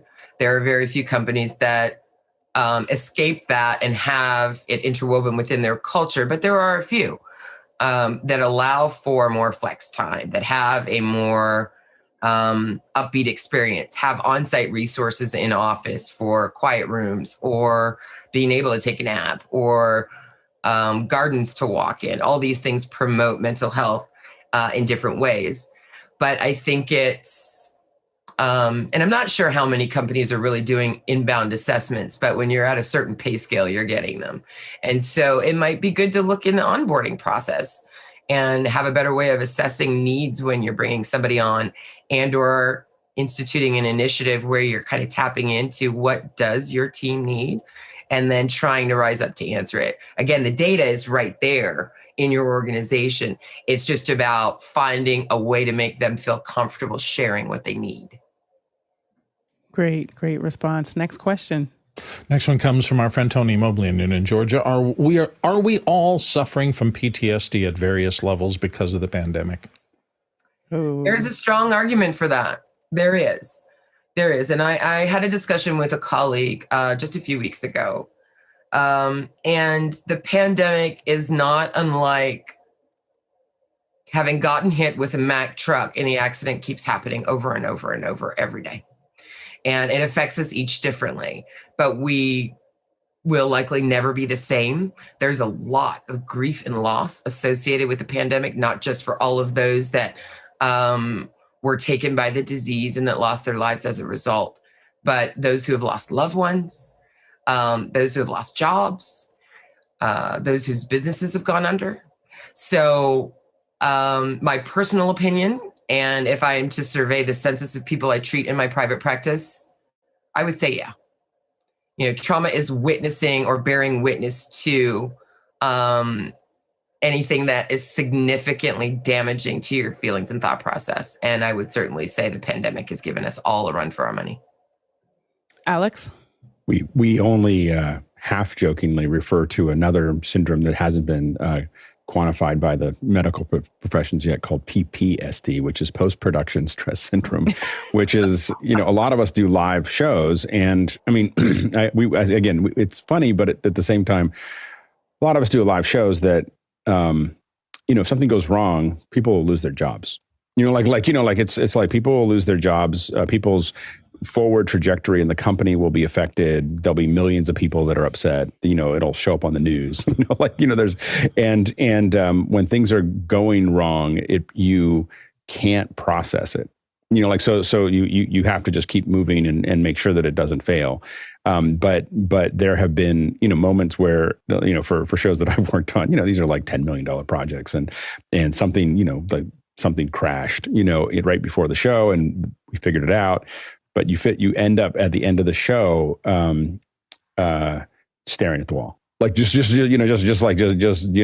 staring at the wall, trying to regain and you had composure all the way through it, but it's like you're just the whole thing is just, there's so much adrenaline going through your head, and and I noticed that after doing that, I was doing that for a long time. I was doing that at least once a week, so of some kind of show like that. And, and oftentimes we were doing up to 3 to 5 shows a week many of them were pretty high profile. And what I noticed about it is that I became very short about pretty much everything else. I don't want to, I can't process, and I would just go into these things where I'd suddenly have these huge hits of adrenaline for no reason. I would just see something and suddenly all this adrenaline, I could just feel my hands, I can always feel my hands going numb. And so I would go, wow, I just got activated by something, that was related to something that I haven't thought about for 2 or 3 months. But I would also just not be I grew up in an environment where my father was a federal prosecutor, and so he had the same, same thing. People were threatening to kill him, stuff like that. And I realized that I saw my dad in my own sense of not wanting to deal with any problems at the house. I don't want to, I can't process anything else than what I've done, and even when things were slow. And so I think that there is something to be said by folks that are in production, that there's a lot of stress that goes through it, that people they just think of it as production. It's not life-threatening, but it's still something that affects our mental processes, because it's viewed as important, and that there's a large possibility of loss. Yeah. Well, it's important to you. And so that's why you're activated, right? And you have a level of responsibility within that production to make sure that it's right. And you have people you're accountable to. So, that level of adrenaline in a high stress, something's crashing right before you're supposed to go live, I can imagine. But what, it's funny, we go into fight or flight in those types of situations. Of course, no, you're right. It's not life threatening, but it is stress inducing enough that we have to make a decision. Are we going to retreat entirely, or are we going to rise to the occasion and get the job done? Sounds like you get the job done, but then the crash comes afterward once you've gotten everything out of the way. Yeah, no, absolutely. And generally the whole team is like that, because you don't survive in live if you in the fight or flight, and we have had people literally stand up and walk away, like just walk out of the show which creates more stress because it was just too much. It was too much for them to think about. But I think you build whole teams like that, but those teams oftentimes have a lot of crazy side effects. The teams all are a little crazy because they process all of that all the time. Right. Next question. Next one comes from our friend Tlaloc, Miguel Lopez Waterman in Brevard, North Carolina. He says, as a freelancer, I've survived by saying yes to requests. What methodology do you suggest to know when to say no? And how do we get over the sense that if we say no, we'll stop getting asked? Great one, Tlaloc. Bobbi? Yeah, that's a tough one. So that becomes doing either a written or mental pro-con list of, does this request serve you? Is it in line with your goals? Is it going to bring you more joy? Is it something you wanted to put on your resume that will help project you further in a direction that you intend to go professionally? But, as a business owner now and having been one for decades, I realized early on, not all money is good money. So is it a demanding client? Is it somebody who is going to be on your phone and have a level of expectation and access that is going to be worth it for you? Or are they going to drive you nuts? So, I think the letdown and how you communicate that is really important so that you continue to get asked. You don't necessarily want to burn a bridge, but it's perfectly okay to tell somebody that you're at capacity right now and decline. And that, in part, is very truthful. If you don't feel you can take it on, there's no lie in that statement, in that, you don't want to do a disservice to them by depleting your resources or going beyond what your bandwidth can handle. So again, back to pro-con list, look at it. What are the benefits to saying yes? What are the benefits to saying no? And remembering no itself is a complete sentence. Explanations are optional. And as you said, Bobbi, too, it's how you deliver it as well. So just even if this is a project that you don't think is a good fit, then by having other freelancers that you might be able to refer to for those projects, that shows that you are indeed a resource in and of yourself. And so hopefully that will help to mitigate some of that concern, because at the end of the day, it's like you've become a trusted advisor for that person who's looking for help. You weren't able to do so in this area, but you still help them by finding, someone else for them to work with, and just practicing. I'm right there with you too, Tlaloc, is like practicing saying no and saying yes to things that more align with what you want to do. Next question.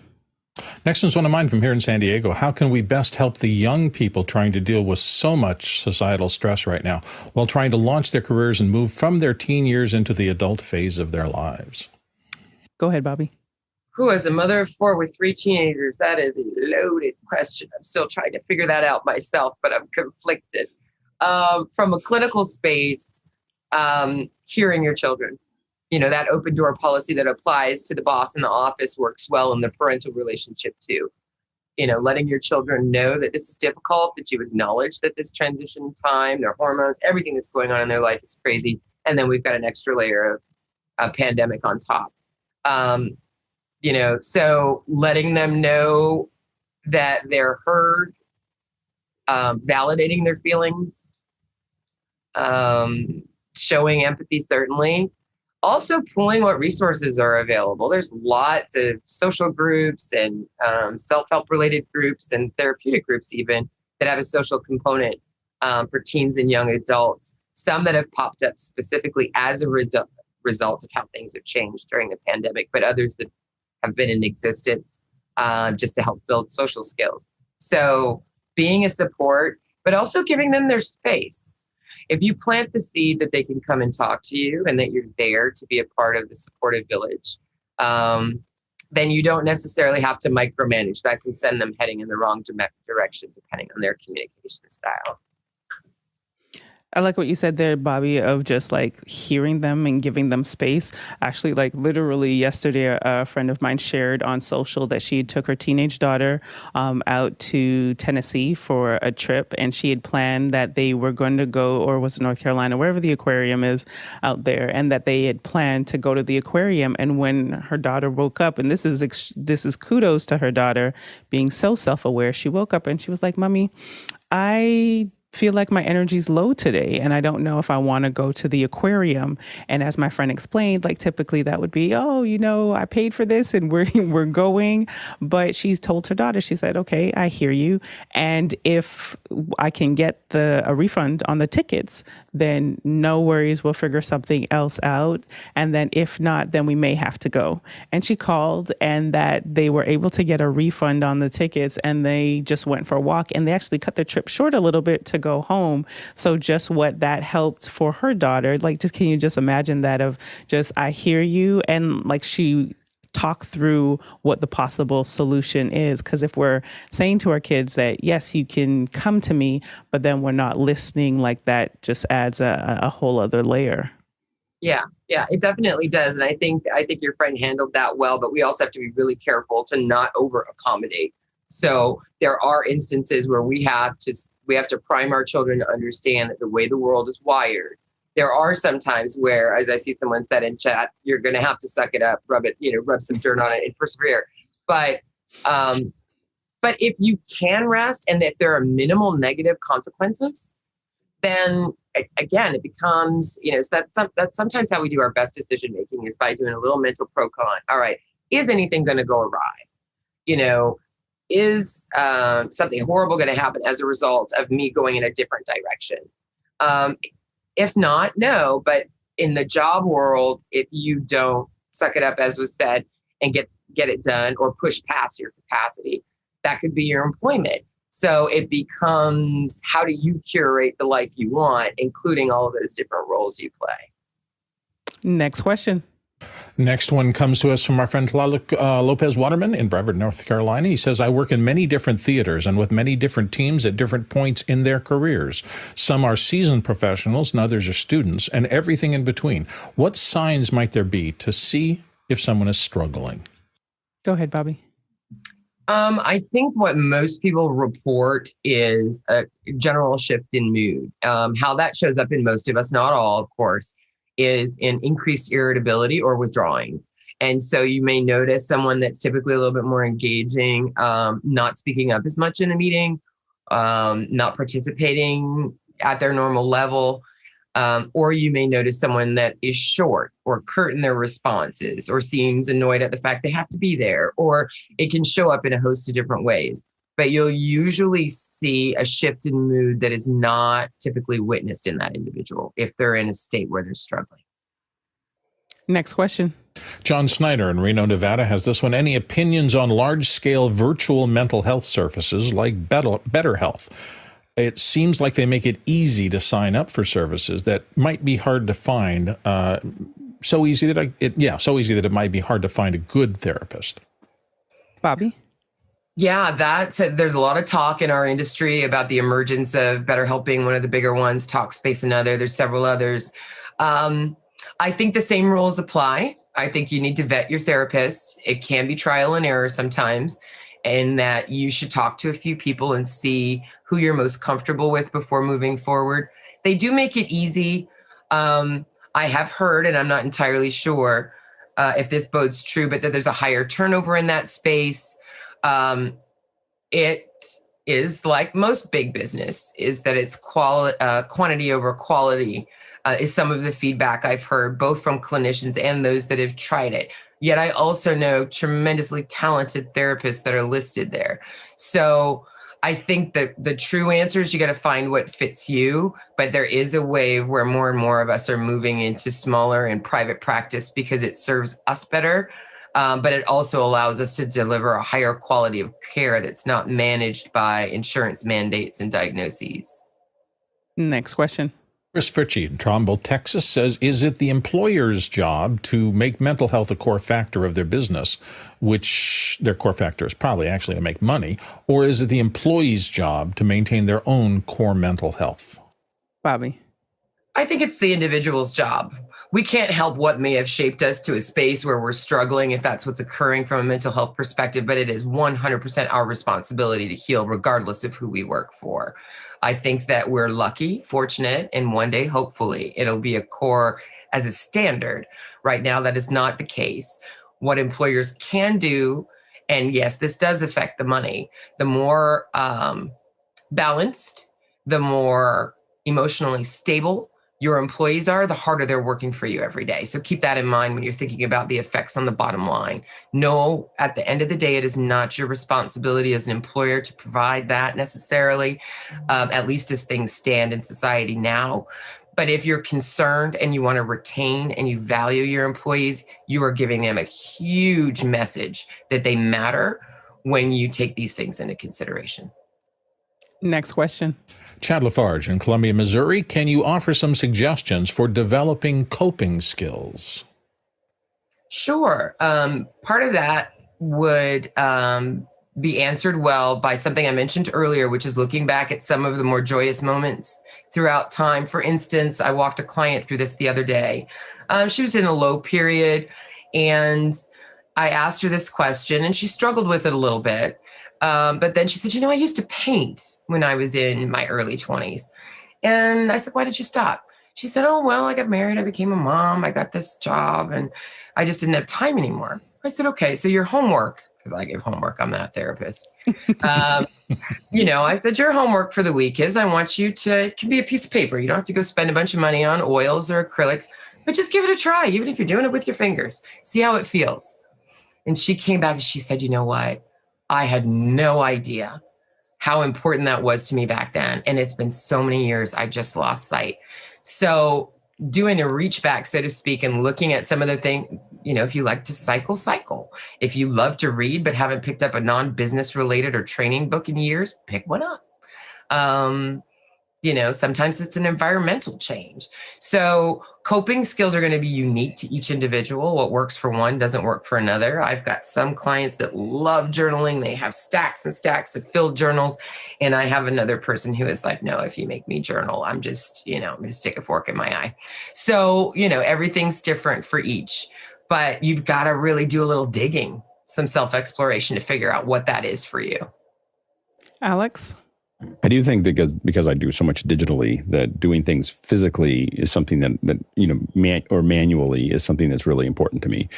So I cook almost all my own food from scratch, from single ingredients, and I do it partially because it's more healthy.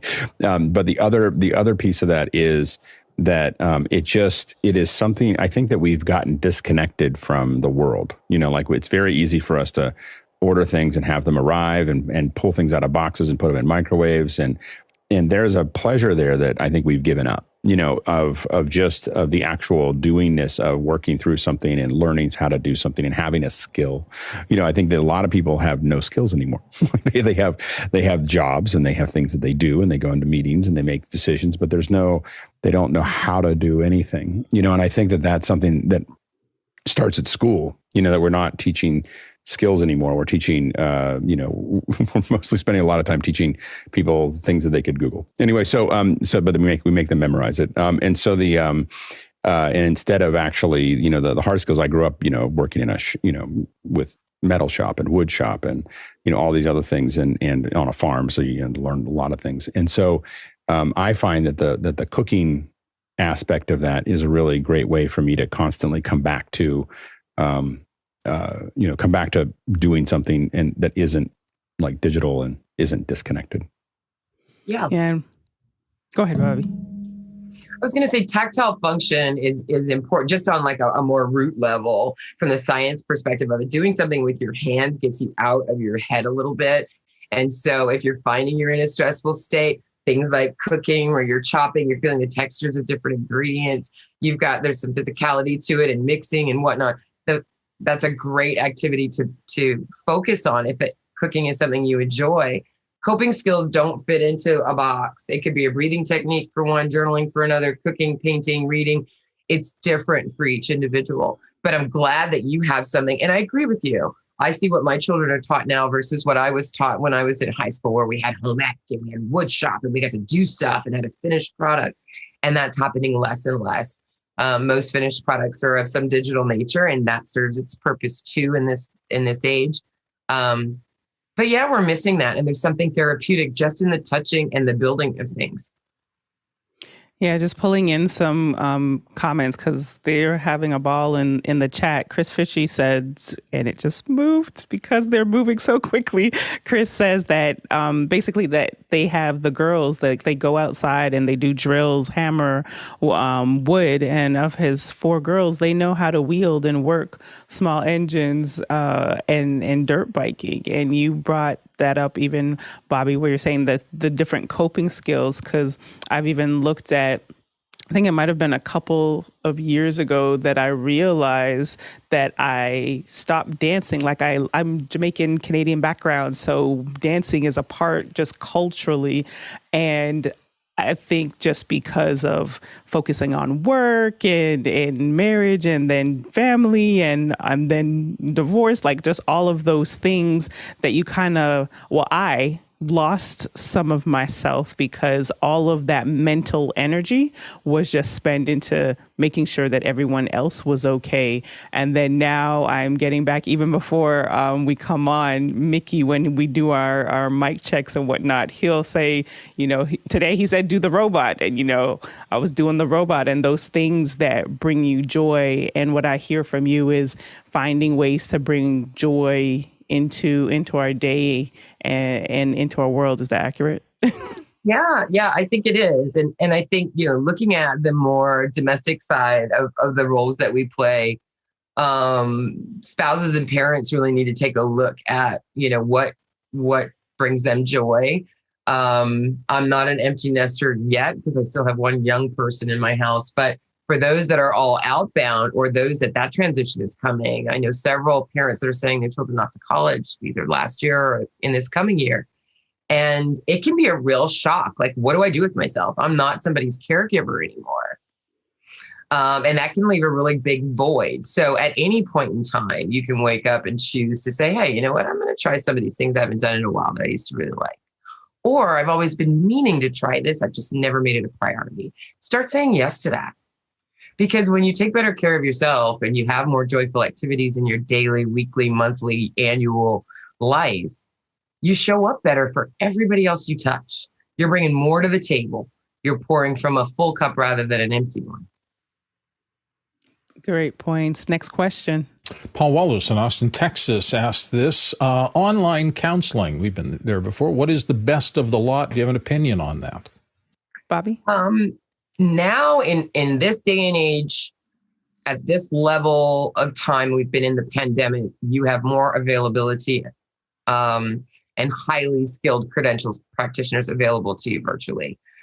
We've got several states that have recently signed what's called the Counseling Compact, which means that a practitioner in Georgia can serve Maryland. That did not used to be the case. Certain criteria needs to be met, though. We talked a little bit about some of the bigger box online offerings earlier. Those are available to you. But I would look, a great place to start to search, and some free advertising, I guess, for Psychology Today, but that's one of the biggest networks of therapists where you can put in your zip code or your ailment or your challenge, and they will pull whoever is closest to you that is accepting new clients. If you put a filter in there that accepts your insurance, it'll filter for that. It's a really great search tool, kind of like the yellow pages of psychology, if you will. So that's worth taking a try. You've got to figure out whether you need in-person or virtual. As a therapist, if I do a consult or a first session with somebody and I can see that virtual is not a good fit for them, that I need to see them and read their body language to make sure that they're safe and healthy, then we'll shift to that if they're willing. But figure out what you need. Some people need that connection. Some of my clients, it's the only time they're getting out of the house is when they come to see me once a week. So figure out what you need.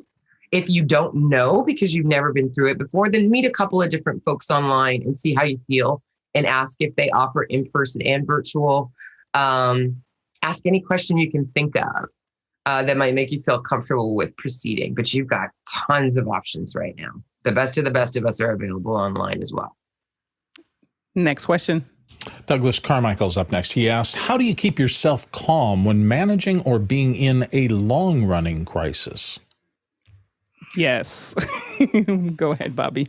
Yeah, that's the tough one.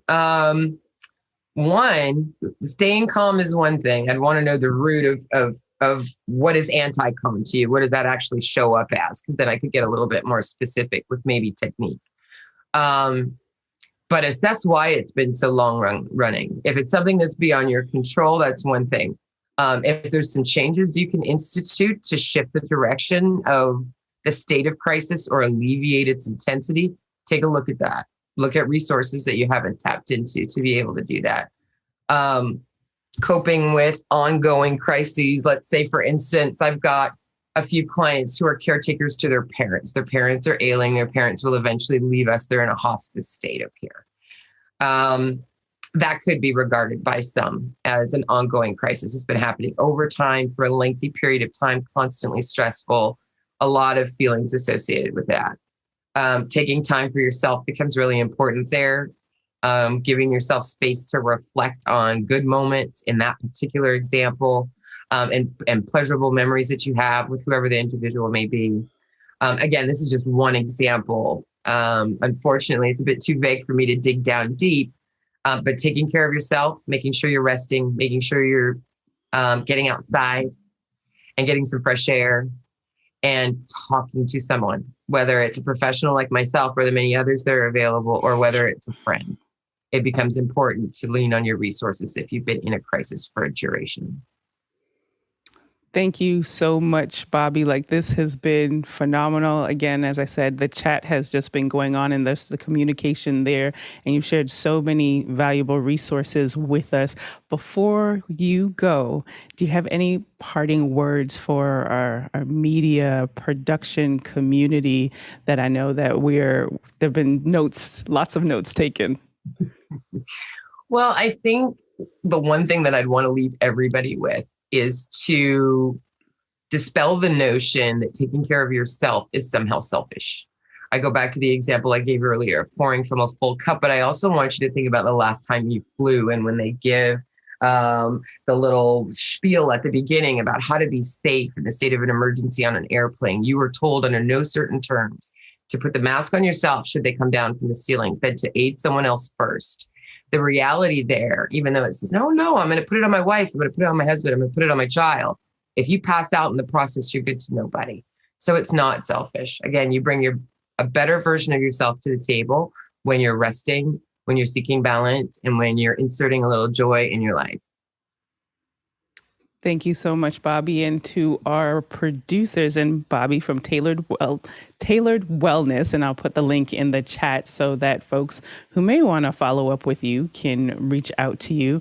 To our producers, thank you so much for your great questions, for the conversations happening in the chat and supporting each other in the chat. That's one of the ways that we're able to do that here on Office Hours. To our panelists, thank you for participating and answering and bringing your wealth of knowledge to our audience and our production team. Thank you so much for keeping us going.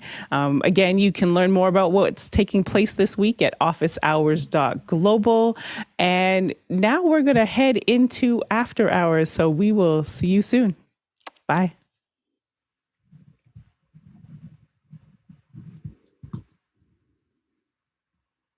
Great second hour. Thank you. Yes, Bobbi. Thank you so much. This is our little whisper time underneath the text. Thank you for having me. Let's go. Damn. We see that you fit right in. Exactly. Already whispering. This is our self-care as well. Just unwinding after a show. I think I'm going to go make some bread. Just flat bread, nothing major. I feel better. I'm going to take a nap.